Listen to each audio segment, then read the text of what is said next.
Niyə bəzi cütlüklər tez bir zamanda arzuladıkları hamiləliyə nail olur, digərləri isə illərlə səmərəsiz müalicəyə vaxt itirir? Səbəb möcüzələrdə deyil, düzgün yanaşmadadır. Sonsuzluğun müalicəsində 3 əsas mərhələni izah edin. Diaqnostika. Dəqiq diaqnoz olmadan istənilən müalicə mənasız bir oyundur. Hormon pozğunluqları, yumurtalama problemləri, spermatogenez pozğunluğu, anatomik xüsusiyyətlər, bitişmələr, poliplər, miomalar, endometrioz və s. genetik və immunoloji faktorlar.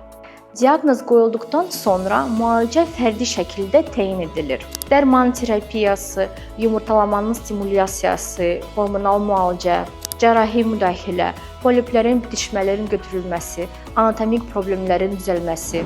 Əgər təbii yolla hamilə qalmaq mümkün deyilsə və ya şans çox aşağıdırsa, KRT tətbiq olunur. İnseminasiya, yəni aşılama, süni mayalama, donor proqramları istifadə olunur. Diaqnostika və müalicə nə qədər tez başlasa, uğur şansı bir o qədər yüksəkdir.